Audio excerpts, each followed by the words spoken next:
ಹೆಸರಿಗಷ್ಟೆ. ಇದು ಕ್ರೀಡಾಂಗಣ, ಆದ್ರೆ ಎಲ್ಲಿ ನೋಡಿದ್ರೂ ಕಾಣೋದು ಕಸದ ರಾಶಿಗಳೇ. ಕ್ರೀಡಾಂಗಣ ಸುತ್ತ ಕಸದ ರಾಶಿ, ಕೆರೆಗೆ ಒಳ ಚರಂಡಿ ಸಂಪರ್ಕದಿದ ದುರ್ನಾಥ್. ಸಾರ್ವಜನಿಕರಿಂದ ಕ್ರೀಡಾಂಗಣ ಸ್ವಚ್ಛತೆಗಾಗಿ ಸಂಬೋಧಪಟ್ಟ ಅಧಿಕಾರಿಗಳಿಗೆ ಮನವಿ.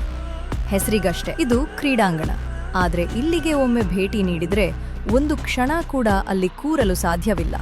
ಇಷ್ಟಕ್ಕೂ ಎಲ್ಲಿದೂ ಅಂದುಕೊಡ್ರ, ಇದು ಶ್ರೀನಿವಾಸಪುರದ ಅಮಾನಿ ಕೆರೆಯಲ್ಲಿ. ಸರಿ, ಸುಮಾರು ಅಂದಾಜು 7 ಕೋಟಿ ವೆಚ್ಚದಲ್ಲಿ ನಿರ್ಮಾಣವಾಗಿರುವ ಕ್ರೀಡಾಂಗಣ. ಹೌದು, ಹೆಸರಿಗಷ್ಟೆ ಕ್ರೀಡಾಂಗಣದೊತ್ತೆ ಕಂಡರೂ ಇದನ್ನು ಕಸದ ಡಂಪಗ್ ಯಾರ್ಡ್ ಮಾಡಿಬಿಟ್ಟಿದ್ದಾರಾ ಅಧಿಕಾರಿಗಳು ಎಂದು ಸಾರ್ವಜನಿಕರು ಪ್ರಶ್ನಿಸುತ್ತಿದ್ದಾರೆ.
ಸಾರ್ವಜನಿಕರು ಮತ್ತು ವಿದ್ಯಾರ್ಥಿಗಳು ಕ್ರೀಡಾಕೂಟಕ್ಕೆ ಬರ್ತಾರೆ, ಮತ್ತು ಸಾರ್ವಜನಿಕರು ಬಂದು ವಾಕಿಂಗ್ ಮಾಡ್ತಾರೆ. ಸಾಕಷ್ಟು ಜನ ಶುಗರ್ ಮತ್ತು BP ಇರೋವಂಥ ಜನ ಜಾಸ್ತಿ ಬರ್ತಾರೆ. ಇಲ್ಲಿ ಬೆಳಗಿನ ಜಾವ ಏನಾಗುತ್ತೆ ಅಂತಂದರೆ, ಇಲ್ಲಿ UGD ಕನೆಕ್ಷನ್ ಬಂದು ಇಲ್ಲಿ ನಮ್ಮ ಕೆರೆಗೆ ಸಂಪರ್ಕ ಇಲ್ಲಿ ತಲುಪಿಸ್ಬಿಟ್ಟು ಇದೆಲ್ಲ ಮೋಟರ್ಗಳು ಹಾಕ್ಕೊಂಡು ಎಲ್ಲ ಬೆಳೆಗಳಿಗೆಲ್ಲ ಹೊಡಿತಾ ಇರ್ತಾರೆ. ಅದು ಬೆಳಗಿನ ಜಾವ ತುಂಬ ಸ್ಮೆಲ್ ಬರುತ್ತೆ, ಈಗ ಓಡಾಡೋಕ್ಕಾಗ್ತಾ ಇಲ್ಲ. ಅದರಿಂದ ಸಂಬಂಧಪಟ್ಟಂಥ ಅಧಿಕಾರಿಗಳು ಇದ್ರ ಬಗ್ಗೆ ಕ್ರಮ ಕೈಗೊಳ್ಳುತ್ತಾರೆ. ಎಲ್ಲಿ ನೋಡಿದ್ರೂ ಕಸದ ರಾಶಿಗಳು. ಕೆರೆಗೆ ಒಳಚರಂಡಿ ಸಂಪರ್ಕ ಕೊಟ್ಟಿರುವ ಕಾರಣ ಇಲ್ಲಿ ಬೀರುತ್ತಿರುವ ದುರ್ನಾಥದಿಂದ ಕ್ರೀಡಾಂಗಣಕ್ಕೆ ಆಟವಾಡಲು, ವಾಕಿಂಗ್ ಮಾಡಲು ಬರುತ್ತಿದ್ದವರೆಲ್ಲ ಮನೆಗೆ ಉಳಿದಿದ್ದಾರೆ. ಇನ್ನು ಇದಷ್ಟು ವಿಷಯಗಳು ತಿಳಿದರೂ ಅಧಿಕಾರಿಗಳು ಸುಮ್ಮನಿದ್ದಾರಾ ಎಂಬುದು ಸಾರ್ವಜನಿಕರ ಪ್ರಶ್ನೆ.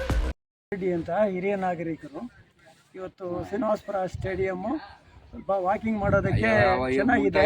ಆದರೆ ಇಲ್ಲಿ ವಾಕಿಂಗ್ ಮಾಡ್ತಕ್ಕಂಥವರೆಲ್ಲ ಹಿರಿಯ ನಾಗರಿಕರಾಗಿದ್ದು ಸ್ಟೇಡಿಯಂನ ಬಲಭಾಗಕ್ಕೆ ಊರಿನ ಎಲ್ಲ ಕಸವನ್ನೆಲ್ಲ ತಂದು ತುಂಬಿರೋದ್ರಿಂದ ದುರ್ನಾಥ ಹೊಡಿತಾ ಇದೆ. ಇದರಿಂದ ಆರೋಗ್ಯಕ್ಕೆ ಹಾನಿ ಆಗ್ತದೆ. ಅದರಿಂದ ದಯವಿಟ್ಟು ಸ್ಥಳೀಯ ಮುನ್ಸಿಪಲ್ ಅವರು ಅದನ್ನು ದೂರ ಸಾಗಿಸಿ ಇದನ್ನು ದುರ್ನಾಥ ಹೊಡಿದಂಗೆ ನೋಡ್ಕೋಬೇಕು, ಅದನ್ನು ಸೂಕ್ತ ಕ್ರಮ ಕೈಗೊಳ್ಳಬೇಕು ಅಂತ ನಾನು ಎಲ್ಲ ಸಾರ್ವಜನಿಕರ ಪರವಾಗಿ ಕೋರ್ಕೊಡ್ತಾ ಇದ್ದೀನಿ.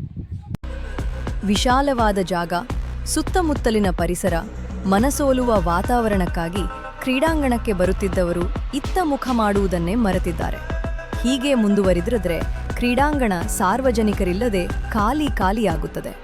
ಕೂಡಲೇ ಸಂಬೋಧಪಟ್ಟ ಅಧಿಕಾರಿಗಳು ಇತ್ತ ಗಮನ ಹರಿಸಿ ಕೂಡಲೇ ಕ್ರಮ ಕೈಗೊಂಡು ಸಮಸ್ಯೆಗೆ ಪರಿಹಾರ ಮಾಡಿಕೊಡಬೇಕಾಗಿ ಸಾರ್ವಜನಿಕರು ಆಕ್ರೋಶ ವ್ಯಕ್ತಪಡಿಸಿದ್ದಾರೆ.